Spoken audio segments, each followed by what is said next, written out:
Alrighty, so yesterday we looked at geometric series. Today we're going to look at infinite geometric series. So yesterday we were looking at if we want to add up just a certain amount of terms, but let's say the sequence goes on infinitely, then we want the series of the entire sequence, means we need to add up all of the infinite number of terms. So let's see how this works, starting first with looking at partial sums for each of the infinite series. Okay, so the sum of just the first term would be the first term, and we're actually going to do these in decimals so that you can see what's happening here. So this 1/2 is actually going to be 0.5. Okay. Then if I want the sum of the first two terms, this would be 0.5 plus 0.25. That's going to give me 0.75. Then if I add up the first three terms, that's going to give me 0.875. Then if I add up the first four terms, that will give me 0.9375. Then if I add up the first five, I would get 0.96875. Then the first six terms, I would get 0.98435, and so forth and so on. So the farther that this sequence goes on, the smaller and smaller this fraction gets. Okay, so the closer and closer the number is going to get to 0, so we're adding just a little bit more each time. And what's actually going to happen when you find the sum of the first, or the, not the first infinite, but of an infinite amount of terms there, then you are going to get that the total sum is actually 1. Okay, so a series that approaches a certain sum, so this is approaching 1, right? It's approaching that. It's called a convergent series because it converges to this sum right here. So now let's look at the next one. Here, the sum of just the first term is going to be 1/2, which is 0.5. And then if I add these two together, that will give me 1.5. Then I add these, this will give me 3.5. Then the first four terms would give me 7.5. And then the first five terms would give me 15.5. Then the first six terms would give me 31.5. So that's just going to get larger and larger and larger. So this sum is actually approaching infinity. Doesn't equal infinity because infinity is not actually a number. So a series that does not have a certain sum is a divergent series. So this one converges, this one diverges because the sum is approaching infinity. I'm not going to get an actual number out of that. So let's look at how these are different from each other.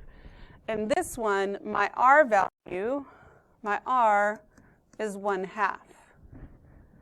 On this one, my R is 2.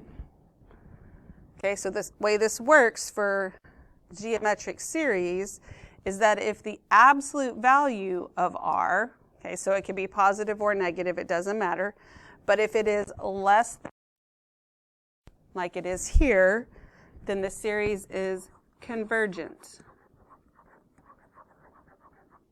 And you can actually find a sum.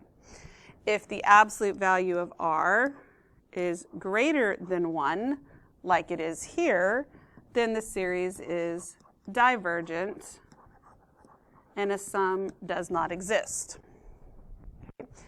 So if I have a convergent series only, I have a formula, and the formula looks like this. It's a capital S. There's no subscript because it's always going to be infinity.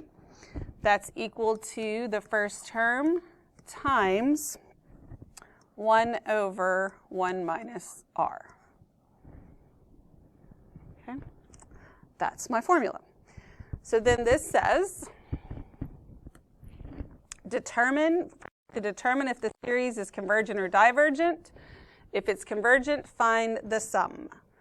Okay, so the way we determine if it is convergent or divergent is we look for R.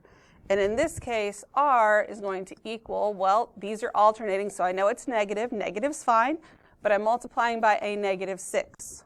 So since R is -6, and this is how I determine if it's convergent or divergent, that's greater than 1. So this is a divergent series, which means the sum does not exist. All right? So let's try number 2. R is equal to, well, it's going to be a positive number. Looks like I'm dividing by 3 by 1/3. That it is convergent,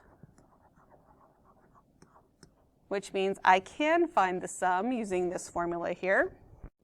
So the sum is going to be equal to the first term, which is 72, times 1 over 1 minus 1/3.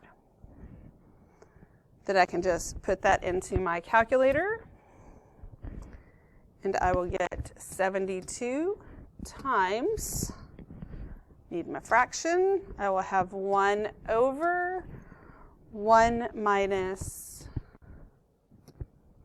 1/3.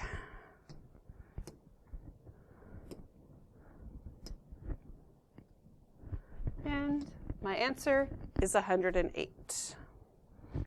So the sum of the infinite amount of numbers will be 108. So all 3 of these parts are actually part of my answer. All right. So let's look at number 3.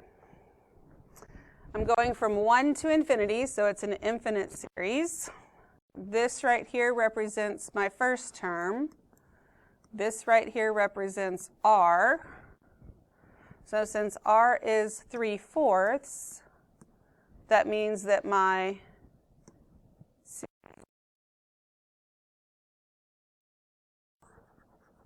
which means that I can actually find the value, and that will be my first term, which is 224 times 1 over 1 minus 3/4. So when I put that in my calculator, I will get 224 times my fraction, 1 over 1 minus 3/4. And that makes my answer 896. Okay. So why don't you pause the video for a minute and work this question out all on your own. Once you're done with it, unpause it, and then you can see if we agree. Okay, so assuming you have finished this question on your own, I'm going to continue. This is my first term. This is my R. R is equal to -0.2. So since it is less than 1, or the absolute value of it's less than 1, that means that it is convergent. And then I can find the sum. That's the first term, which is 45, times 1 over 1 minus a -0.2. So in my calculator, I'm going to have 45 times 1 over 1 minus a -0.2, which means my answer is 37.5. And even though I can get a fraction out of it, they started me with a decimal, so a decimal is fine. And I will get 37.5. If there was not a decimal there, then my answer would need to be in a fraction. Okay, so that's it for today. Your assignment is in Delta Math, And they are questions that I put in there, which means you are not going to get multiple tries on there, okay? And I don't want to hear any sob stories about how you accidentally typed this and that in wrong. You got to get used to actually typing things in the right way and being confident of your answer when you move on. You can totally handle that, okay? So get your notes turned in, and hopefully you've already done your quiz, and then you can get started on the Delta Math.